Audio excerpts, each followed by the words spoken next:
Hey guys, it's Stephanie and Eden, and we're here with Tips and Tips for this week. We're going to do a series and we're really excited. So, our first one we're going to do is about when to buy your first home. So, Eden, if you don't mind, tell me, how old were you when you bought your first home?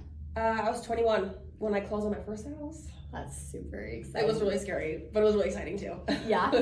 So, tell me about how did you do it? Like, it's scary. You have this payment, and how do you do it? Yeah, I feel like I was still just a baby. But one thing that I knew coming into, moving out of my mom's house is I didn't want to pay rent. I knew that paying rent was a waste of money, was putting money into somebody else's pocket. And I wanted to figure out, how can I be that person that's building wealth and getting rent from other people? Right. So I started doing some research. I got connected with a really great agent, a really great lender, and found some options. And my first thing that I learned is that there's a first-time homebuyer grant that anybody really could qualify for. Yeah.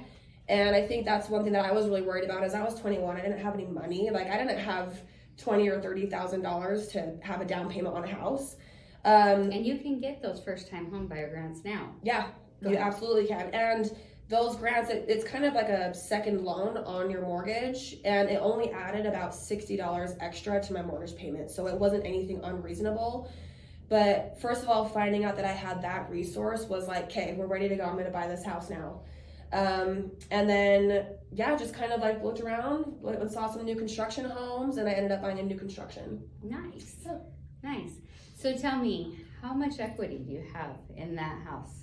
Now I have about $250,000 in equity. You have that in a savings account, like in your house. Yeah. Seriously. I'm going to tell you, like, it's really nice, especially with what's been going on with the economy and everything, that if anything ever does happen to me, that I have that I can fall back on. That is awesome. That is way cool.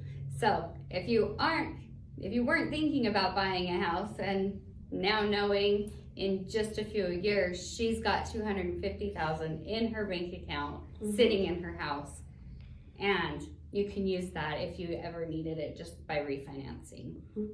Yeah,